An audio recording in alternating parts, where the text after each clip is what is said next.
우리 같이 기도드리겠습니다. 오늘 날씨도 영하 8도, 9도가 되는 이런 추운 날씨에도 주님의 백성들이 이렇게 한자리에 모이게 하시고 이 세대를 향한 주님의 세미한 음성을 듣도록 은혜를 베풀어 주심에 감사합니다. 성령님이시여 우리 각자에게 지혜를 주시고 또 명철을 주시고 지식을 주셔서 이 말씀을 서로 나누며 말씀을 상고할 때마다 특별한 깨달음을 주시고 영적 통찰력을 주시고 또 이 말씀을 삶에 적용하며 순종하는 우리 모두가 되도록 은혜 베풀어 주시옵소서. 오늘 하루도 성령님의 끊임없는 함께 하심과 또 가르쳐 주심과 깨닫게 하심이 있기를 간절히 바라오며 예수님의 이름으로 기도드리옵나이다. 아멘. 오늘 제22강이죠. 22강이요. 제22강.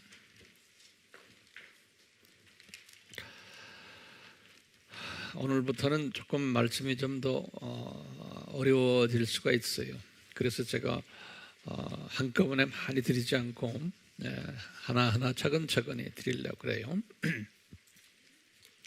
제22강. 우선 그 계시록 10장을 한번 열어봐 주세요. 계시록 10장. 우리가 지난번에 마치면서 계시록 10장까지 공부했는데요. 오늘 10장을 좀 더 자세히 보려고 해요.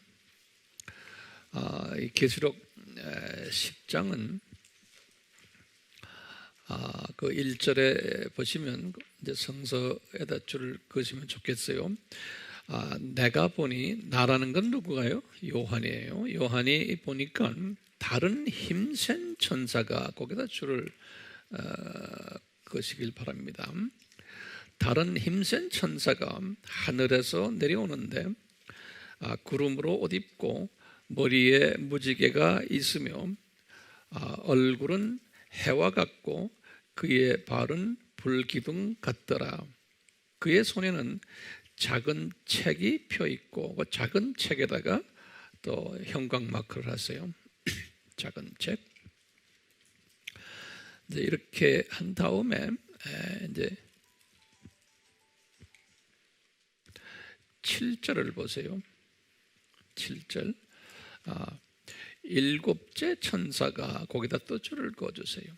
일곱째 천사가 소리를 내는 날들에 그가 나팔을 불게 되리니, 이건 지금 미래형으로 되어 있어요. 이제 일곱째 천사가 아직 나타나질 않았어요. 이제 좀 이따 우리 다시 좀 보겠지만요. 이 일곱째 천사가 이제 나타나서 나팔을 불 터인데, 그때 하나님의 신비가, 거기다 줄을 크게 그으세요. 하나님의 신비가, 그분께서, 제가 가지고 있는 성경과 여러분 성경이 조금 다를 수가 있어요. 그분께서 자기의 종들인 선지자들에게 선포하신 것과 같이 이루어질 것이니라. 이루어질 것이니라. 여기다 또 줄을 그으세요. 다 미래형이에요. 다른 말로 표현하면 일곱째 천사가 이제 장차 나타날 터인데, 이 일곱째 천사가 이전에 하나님께서 자기 종들에게, 선지자들에게 말씀을 하셨던 그것이 선포될 텐데, 그 말씀이 뭐였냐면 하나님의 신비라는 말씀이에요. 거기 하나님의 신비. 하나님의 신비라는 이 말씀들을 과거에 천사의 선지자들을 통해서 이렇게 선포를 했는데, 그 선포한 것이 이제 성취가 될 것이다. 다시 말하면 이것이 쭉 말씀해 왔는데 이 하나님의 신비가 이제는 마무리 지을 것이다. 또는 이렇게 이제 해석하시면 되겠어요. 이루어질 것이다라는 것은 그것이 이제 쭉 해왔던 것이 이루어질 것이다. 이렇게 이제 보시면 되겠어요. 이제 그러다가 이제 그럼 이게 일곱째 천사가 언제 나팔을 부느냐면요. 거기 이제 11장 15절에 가세요. 11장 15절에 가시면 그 후에 일곱째 천사가 나팔을 부니 그랬어요. 거기다 줄을 그어놓으세요. 일곱째 천사가 나팔을 불면서 그 내용을 쭉 보면 24장로들이 보좌에 계신 삼위 하나님께 특히 이제 예수님께 이제 찬양을 드리는 장면이 일곱째 나팔이. 그러니까 일곱째 나팔은 뭐가 완성되는 거예요? 하나님의 신비가 성취되는 때가 일곱째 나팔을 부는 때예요. 하나님의 신비가 The Mystery of God이 그게 굉장히 이게 어려운 이야기인데 이걸 오늘 제가 좀 시간을 좀 들여서 설명해 주려고 그래요. 요 말은 그러니까 성경에다 적어 놓으시겠어요? 11장까지가 계시록 11장까지가 일곱째 나팔이 이제 끝나는 그 순간이고 이 11장까지가 전 3년반이 끝나는 때, 전 3년반이 일곱째 나팔이 끝나기 때문에 그 나팔 시대는 뭐였어요? 나팔은 전 3년반 시대라고 기억나시죠? 예. 그 일곱인 시대는 무슨 시대였어요? 일곱인은 예수님의 공중 재림전에 있을 뭐들이었어요? 징조들을 보여주는 그 현상들이 일곱 개의 인을 띄시면서 그 인을 누가 띄었던가요? 예수님께서 이제 띄시면서 그것을 우리에게 보여주셨어요. 다시 말하면 일곱째 인이 인을 띄시고 일곱째 인을 가지고 예수님의 공중 재림 전에 일어날 사건들을 우리에게 보여주시고 그 다음에 이제 일곱 인이 끝나고는 일곱 나팔 시대가 오는데 그 일곱 나팔 시대는 소위 전 3년반 시대예요.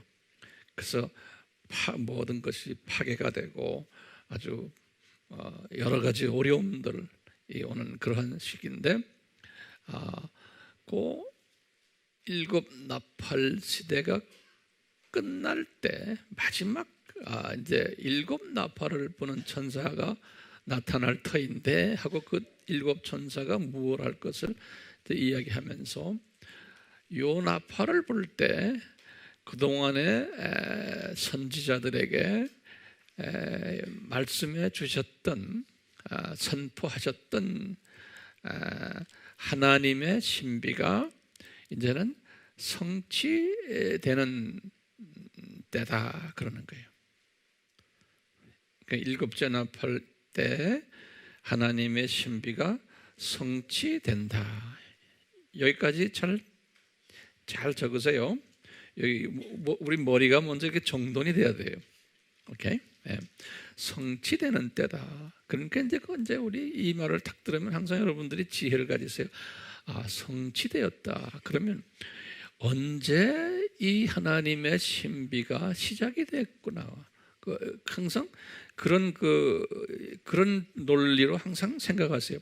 언제 시작이 됐는데 이제서야 성취되는구나. 이제 이 논리를 항상 머릿속에 이제 집어넣으시고 그러면 다시 한번 좀 정리를 해봐요. 그래서 이제 22강을 제목을 뭐라고 했냐면 하나님의 신비가 성취, 하나님의 신비의 성취. 그래놓고 줄을 옆에다 긋고는 일곱째 나팔, 이렇게 써놓으면 제목이 될 것 같아요. 하나님의 신비 성취, 그 다음에 똑똑 점을 찍고 일곱째 나팔, 일곱째 나팔, 그렇게 써놓으면 돼요. 그렇죠? 그 가로 열고는 성경 구절을 적으시면 뭐를 집어넣으면 돼요? 계시록 여기 11장 그 두 장 11장 10장 7절에 그 다음에 10장 7절 먼저 적으시고 그 다음에 11장 15절 이렇게 적어놨어요. 성경에다가 형광 마크 해놨어요. 예, 그 중요한 그 표현들이니까 형광 마크가 아니면은 우리가 기억할 길이 없어요. 저도 그거 기억 다 못해요. 그래서 다 형광 마크 해놨어요. 내 성경에도. 그래서 하나님이 우리에게 형광 마크를 주셨잖아요. 이게 탁 도단하게 하는 거거든요. 그러니까 우리의 생각도 성경에 많은 말들이 있지만 탁탁 도단하게 해야 돼요. 성경 말씀 도단해야 돼요. 예. 그 가르치실 때도 마찬가지예요. 꼭 근데 형광 마크는 전체 센텐스에다 치는 게 아니에요. 형광 마크는 탁 도단하게 하는데 목적이 있기 때문에 어디다 쳐야 돼요? 딱 중요한 부분에다만 쳐야 하는 거예요. 예를 들어서 봐요. 11장 보세요. 10장 봐요. 10장 7절에다가는 어디다가 형광막을 쳐야 돼요? 하나님의 신비에다가 딱 형광막을 쳐야 돼요. 딴 데다 쳐놓으면 복잡해져요. 됐어요? 그 하나님의 신비, 그 다음에 7절에 10장 7절에 일곱째 천사 그랬죠? 거기다가도 형광마크 하나 쳐놓는 거예요. 그러니까 다른 색깔의 형광마크를 저는 쳐요. 예. 아주 중요한 건 진한 형광마크 치고, 그 다음에 덜 중요한 거는 연한 형광마크 치고, 형광마크도 여러 색깔 가지고. 교회 있을 때 제 성경 와서 보세요. 제 성경에 보면 색깔이 여러 개예요. 예. 여기 뭐 앞사람만 보세요. 예. 그렇게 쳐놔야 돼요. 자, 또 어디다 쳐요? 11장 15절에 일곱째 천사가 나팔을 부니, 그러니까 일곱째 천사 나팔까지 이렇게 쳐놔야 돼. 형광마크를 전체 문장에 치는 거 아니에요. 네. 자, 그러면 다시 한번 노트에 한번 정리해 봅시다. 제가 지난 시간에 그 융합신학이라는 말씀했죠. 그래서 그 융합신학이라는 말을 좀 적어 놓은 거죠. 융합신학. 융합신학은 전천년주의 두 개와 그 다음에 무천년주의 하나예요. 후천년주의는 아니고요. 이 세 신학을 융합적으로 보는 연습을 할 필요가 있어요. 이 세 신학을 우리가 알다시피 이 역사적 전천년주의는 처음 역사에서 교회사에서 몇 년이었어요? 처음 약 한 300년이었죠.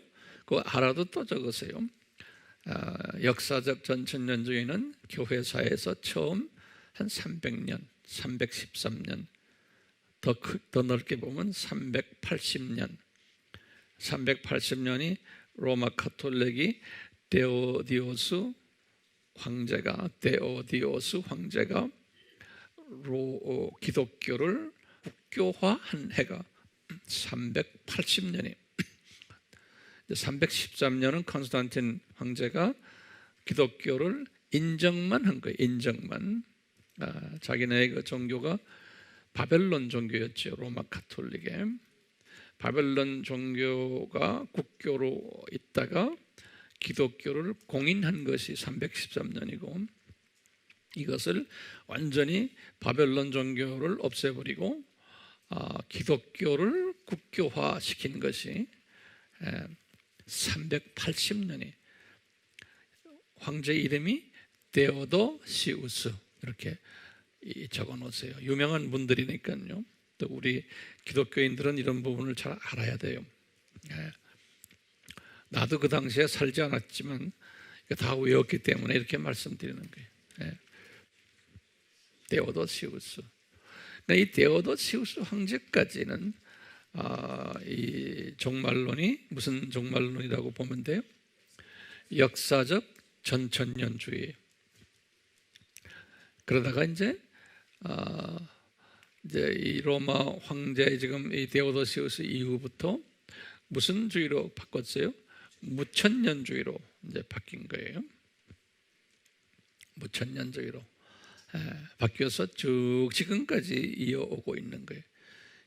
그러니까 로마 가톨릭 또는 정교회들 또 칼빈, 루터 모든 유명 인사들 그러니까 종교 개혁 이후에 개신교 주요 개신교의 교단들 다 무천년주의로 있다가 그러다가 뭐죠? 약간 한 종교 개혁 이후부터 역사적 전천년주의자들이 싹트기 시작을 했죠. 우리 공부했죠? 다시 적으세요. 역사적 전천년주의자들이 싹트기 시작하면서 구체적으로 많이 나타나기 시작한 것이 1800년 이제 선교 운동이 일어날 때부터예요. 개신교 선교 운동이. 그래서 그 대표적인 분이 윌리엄 캐리라 우리 얘기했죠. C-A-R-E-Y 윌리엄 캐리 C-A-R-E-Y 영국 침례교 선교사예요. 인도로 칼카타 쪽에 가가지고 인도 선교를 시작하신 분이 그 유명한 분이신데 이때부터 이 선교사들 중에서 역사적 전천년주의자들이 많이 나타나면서 이분들이 이 선교지를 역사적 전천년주의로 만들기 시작을 한 거예요. 그러다가 1850년대에 가서 무슨 주의가 나타났어요? 세대주의적 전천년주의라고요. 전천년주의는 두 가지가 있죠. 역사적 전천년주의와 세대주의적 전천년주의. 그러면 참고로 다시 한번 보세요. 역사적 전천년주의는 뭘 믿는 거예요? 그러면 거기다 다시 한번 적어보세요. 역사적 전천년주의는 이제 천년왕국이 물리적으로 그대로 존재한다라고 믿는 거예요. 천년왕국이 물리적으로 그대로 문자적으로. 근데 언제 천년왕국이 일어나느냐? 언제? 예수님이 지상 재림한 직후에 예수님 지상 재림하시고 그 직후에 그러면서 예수님이 이 공중 혼인잔치에 참여했던 하나님의 자녀들과 함께 천년왕국에서 왕국을 이루신다. 천년 동안 실제로 천년 동안 이제 이 개념이 누구의 개념이에요? 역사적 전천년주의자들의 개념이에요. 우리 아미교회는 역사적 전천년주의를 공부하는 그 그룹들이죠. 네. 그런데 이 역사적 전천년주의자들이 이스라엘을 볼 때 어떻게 봤어요? 이스라엘을 볼 때 저주받은 민족으로 본 거예요. 예수님을 죽인 분들이기 때문에. 그리고 이제 빌라도에게 약속했어요. 우리가 예수님을 죽인 핏값을 우리가 받겠다. 이렇게 말씀한 것이 그대로 역사적으로 일어났기에 주후 70년 이후부터 이스라엘이 저주받은 민족으로 그렇게 이제 해석을 해왔고, 그래서 반유대주의가 기독교 안에서 팽배해졌던 거예요. 반유대주의가 쭉 지금까지요. 그래서 이제 역사적 전천년주의는 기독교인들이지만 반유대주의 사상으로 가득 찬 분들이. 이제 저는 반유대주의는 아니지만 그렇다고 세대주의적 친유대주의는 또 아니에요. 그건 나중에 간단히 보시고, 지금 이렇게 정리해 주니까 좋죠? 꼭 정리를 다시 해야 돼요. 그래야 우리 그 다음 설명이 가능해져요. 그게 역사적 전천년주의예요. 그러다가 이제 무천년주의가 나왔죠. 이제 로마 가톨릭이 중심이 돼가지고 그걸 우리가 380년으로 봤잖아요. 그렇죠? 무천년주의는 뭐냐? 물리적, 문자적 천년왕국은 없다라고 보는 거죠. 그러면 천년왕국이 언제 시작이 되었느냐? 예수님 초림 때 이미 시작이 되었다라고 보는 거예요. 예수님 주후 30년, 이제 예수님 초림이라는 건 주후 30년에 이제 승천에 올라가신 그때를 주후 30년. 그러니까 예수님의 승천에 올라가신 그때부터 예수님의 초림이에요. 초림 때부터 천년 왕국은 이미 시작이 되었다. 그래서 이제 천년이란 개념은 긴 세월을 의미한다. 그리고는 모든 성서를 영적으로 또는 은유적으로 또는 상징적으로 해석을 했어요. 이 무천년주의가 로마 가톨릭 정교회 이 팀들이 나중에 이제 개신교 팀들도, 그래서 이제 무천년주의는 천년 왕국이 긴 세월이다. 그리고는 성경 해석을 어떻게 해요? 은유적으로, 상징적으로, 영적으로 해석한 거예요. 그러니까 무슨 정확한 무슨 숫자가 나오면 그 숫자도 문자적으로 보지 않고 천년이란 그 숫자도 긴 세월 보는 식으로, 성경을 그런 식으로 보아왔어요. 알겠어요? 제가 이 설명을 다시 하는 이유는 첫날, 둘째 날 안 계셨던 분들도 좀 앉아 계시고 또 앉았던 분들도 다시 하는 게 좋을 것 같아요. 이게 굉장히 어려운 부분이기 때문에요. 자, 그러면 역사적 전천년주의자들은 성경을 어떻게 봐요? 그분들은 어떤 것은 문자적으로 보고, 천년왕국 같은 건 완전히 문자적으로 보는 거예요. 그리고는 비유적으로 보는 부분도 있고 상징적으로 보는 부분도 있고 은유적으로도 봐요. 많은 예수님의 비유들을 가지고 설명할 때는 그렇게 봐요. 문제는 뭐냐?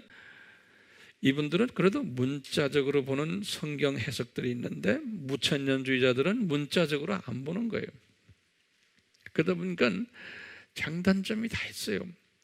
이제 무천년주의자들은 실제로 성경 역사 속에서 일어났던 문자적 사건들, 예컨대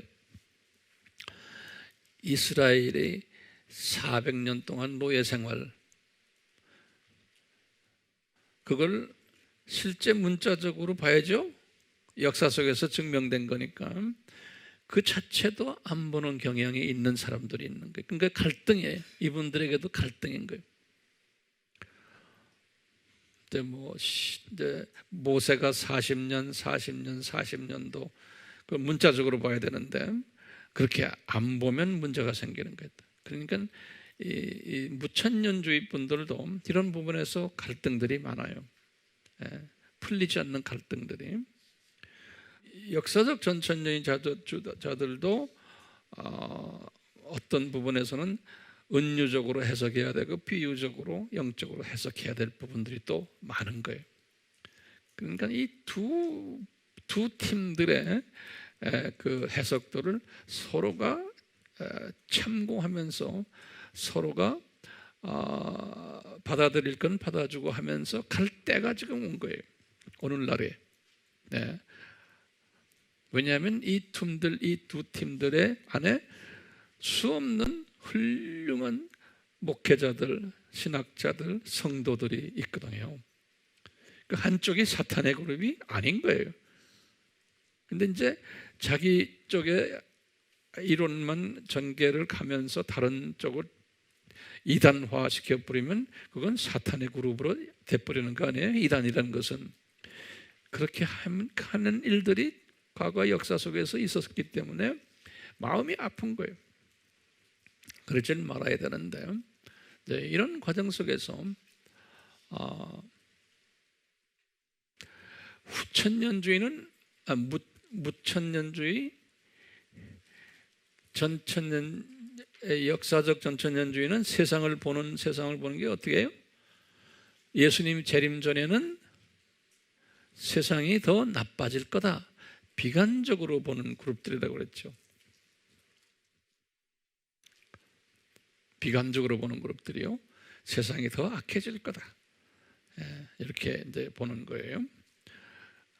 그런데 이제 1800년도에 산업혁명이 일어나면서 세상이 더 밝아지고 좋아졌다라는 이야기 우리 했죠. 그러다 보니까 이 무천년주의자들, 로마 가톨릭 안에서나 정교회에서나 개신교 안에서 많은 무천년주의자들이 세상은 더 나빠질 거라고 봤는데 갑자기 좋아지니까 이분들이 무천년주의를 떠났어요. 떠나가지고 후천년주의를 만들었어요. 소위 진보 계통 분들이 이분들은 뭐냐? 이 세상은 인간이 노력을 해가지고 인간의 이성을 발동시켜서 우리 의지를 발동시켜서 이 세상을 천국화시켜야 된다. 그래서 인간이 그렇게 만들어 놨을 때 예수님이 재림에 오신다 또는 이 세상 끝난다라고 본 거예요. 그것을 후천년주의라고 그러고 오늘날 그것은 진보주의 사람들이 가지고 있는 종말론이에요. 자, 이제 조금 복잡하지만 또 들으세요. 1850년경에 세대주의가 나왔죠. 세대주의. 그것은 이제 다비이즘, 존 다비라는 D-A-R-B-Y, 존 다비라는 분이 만들어낸 학설이거든요. 아일랜드 변호사 출신인데 아일랜드에 이분은 뭐 했어요? 이분은 역사적 전천년주의를 믿어왔던 분인데 이분이 새로운 전천년주의를 만든 거예요. 전천년주의라는 것은 실제로 천년왕국이 있다라고 보는 그룹들이에요. 전천년주의는 예수님이 지상 재림은 하고는 그 직후에 천년왕국이 실제로 있다고 보는 그룹들이에요. 근데 이분들은 뭐냐고? 이분들은 나머지 세 그룹들은 다 반유대주의 사상을 가졌는데 이 친유대주의 사상을 가진 전천년주의자들이 나타난 거예요. 그것을 세대주의라 그러는 거예요. 우리 다 기억나시죠? 세대주의라. 근데 오늘날 이 친유대주의, 세대주의 기독교인들이 꽤 많아졌어요. 전 세계적으로. 앞으로도 점점 더 많아질 것 같아요. 그래서 그 말은 뭐냐면 이 세대주의적 사상을 가진 분들이 점점 많아질 것을, 특히 우리나라에 약 한 100년 전에 우리나라에 도착했던 이 선교사들은 대부분이 세대주의적 종말론을 가지고서 우리나라에 도착했어요. 중국에 도착했던 선교사들도 다 마찬가지고 인도도 마찬가지고 아프리카도 그렇고요. 그래서 이 세대주의적 이분들은 친유대주의 사상을 가지고 있고, 그렇기 때문에 같은 전천년주의자지만 역사적 전천년주의자들은 무천년주의자나 후천년주의자와 똑같이 이스라엘을 저주받은 반유대주의 사상을 가진 그룹들인데, 갑자기 이 친유대주의 사상을 가진 그룹들이 기독교계에 나타난 거예요. 오늘날 미국에도 보면요, 빌리 그레함도 보면은 그 세대주의적인 그 신학을 가지고 있고, 빌리 그레함도 그 미국의 대표적인 무디라는 분 기억나시죠? 네. 그리고 이제 LA 가면 신학교가 탈벗 신학교라고 있어요. 굉장히 좋은 신학교예요. 그 학교도 세대주의적인 신학을 가지고 있고요. 이 미국의 LA 가면 풀로 신학교라고 있죠. 풀로 신학교에도 완전히 그 교수들 중에 세대주의 교수들도 있고, 또 무천년 교수들도 있고, 또 역사적 전천년주의 교수들도 있고, 막 섞여 있어요. 네. 제가 나온 트리니티 신학교도 전천년주의, 역사적 전천년주의 분들이 만든 신학교인데요, 그 안에 유대인 교수들도 몇 있어요. 그래서 그 사람들은 세대주의 학자들이에요. 예, 또 무천년주의도 그 안에 있고 막 섞여 있어요. 예. 지금 세상이 그렇게, 미국의 소위 그 영향력 있는 신학교라는 것은 미국의 영향력 있는 목사들을 배출하는 그런 신학교들은 이 세 가지가 섞여져 있어요. 근데 후천년주의는 자유주의 신학교에 있어요. 후천년주의는 자유주의 신학교. 후천년주의가 뭐였죠? 후천년주의는 무천년주의와 같대요. 같은데, 거의 같은데 뭐가 달라요? 낙관적 종말론은, 다시 말하면 세상을 우리가 변화시켜야지만 뭐예요? 예수님이 오신다라고 하는 거예요. 그러니까 천년왕국은 긴 기간인데 언제 예수님이 재림에 오실지 모른다. 다시 또 보세요. 그러면 예수님이 재림이 언제냐? 그러면 후천년주의 사람들은, 진보적인 사람들은 뭐냐? 우리가 세상을 뭐 해야 됐을 때, 우리가 노력을 해서 세상을 살만한 천국화 시켰을 때 이 세상이 끝난다는 거예요. 근데 이 세상이 끝난다는 개념을 예수님이 재림에 오신다라고 믿는 거예요. 그런데 그럼 보세요. 자꾸 여기서 잘 보세요. 예수님이 재림에 오실 때 공중에 딱 공중 재림이 먼저예요. 공중에 딱 나타나시면 모든 기독교인들은 다 들림받는다는 거예요. 그러니까 교회가 들림받는다라는 단어를 써요. 구별되는 게 아니고 모든 기독교인은 다 들림받는다는 거예요. 그러니까 들림받는데 누군 받고 누가 안 받고 이런 개념이 아닌 거예요. 내 말 잘 들으세요? 우리나라에도 이렇게 가르치는 교단들이 꽤 있어요. 그러니까 모든 사람이 다 들림받는다는 거예요. 들림받고는 그 다음에 뭐예요? 공중에 들림받아서 예수님 만난 다음에 밑으로 내려온다는 거예요. 같이, 예수님과 같이. 근데 예수님과 밑으로 내려왔다가 그 다음에 그 즉시로 신지로 다시 이제 간다는 거예요. 계시록 몇 장에? 21장, 22장에. 그러니까 동시에 일어나는 거예요. 동시에. 그러니까 들림과 예수님의 재림과 또 신천신지로 가는 것, 이게 다 동시에 일어난다는 거예요. 그러니까 지금 오늘날 무천년주의를 이야기하는 장로교나 감리교나 또 뭐 침례교나 어느 교단이나 그런 사람들은 뭐냐? 예수님이 곧 오신다 하는 것은 어떻게 해석해요?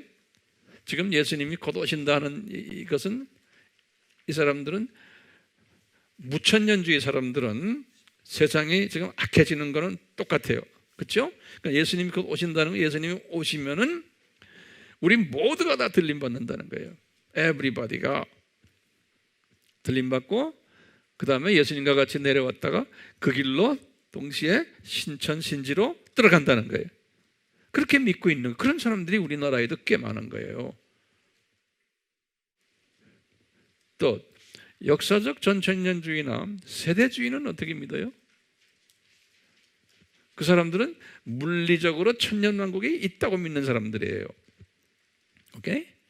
물리적으로 천년왕국이 있으니까 이제 예수님의 공중에 나타나시면 들림받는 사람들만 특별히 있다는 거예요. 에브리바디가 들림받는 게 아니고. 그렇죠? 그래서 들림 못 받은 사람들은 7년 환란을 통과한다고 보는 거예요. 그리고 들림 받은 사람들은 나중에 7년 환란 끝날 때 혼인잔치를 하고 예수님과 그래갖고 혼인잔치 끝난 다음에 그거 다시 말하면 7년 환란이 끝나면은 이 세상으로 내려와서 내려오는 즉시 세상은 변해가지고 천년왕국으로 변해버린다는 거예요. 그 천년왕국으로 변하는 그 기간이 어느 기간과 같다고 그랬어요? 아담 타락에서 노아 홍수까지의 기간이라는 거예요. 그거와 같은 시대가 다시 재현된다는 거예요. 회복된다는 거예요. 그게 물리적 천년왕국이라는 거예요. 됐어요? 후천년주의는 어떻게 해요? 후천년주의는 지금 진보주의 사람들은 물리적 천년왕국이 없다. 우리가 이 세상을 천국화 만들자. 근데 그것이 이 사람들은 지금 거꾸로 돼가지고 뭐냐면 모든 종교를 다 하나로 보자. 여기까지 간 거예요. 그래갖고 이제 이 세상이 모든 종교를 하나로 만들고 전쟁도 없이 만들고 평화스럽게 만들면은 이제 예수님이 오신다. 그리스도가 오신다. 근데 이분들이 생각하는 그리스도는 모든 종교가 다 인정하는 그리스도예요. 그 예수님의 개념이 변해버렸어요. 어쨌든 이 세상이 그때 가서 끝난다는 거예요. 그러니까 우리 인간이 열심히 노력해서 사람 잘 사는 데 나라로 만들자는 거예요. 그러니까 이 개념을 가진 사람들은 반유대주의라는 사상이 없어요. 왜요? 모든 인간이 다 구원받고 종교의 구별도 없게끔 돼 있기 때문에 그냥 자동적으로 친예대주의가 되는 거예요. 우선 여기까지만, 이게 지금 중요한 개념이에요. 이 개념을 먼저 알고 있어야지만 제가 그 다음부터 설명이 들어가요. 그렇기 때문에요, 지금 테이블에서요, 이 개념을 좀 서로 좀 심도 있게 나누세요.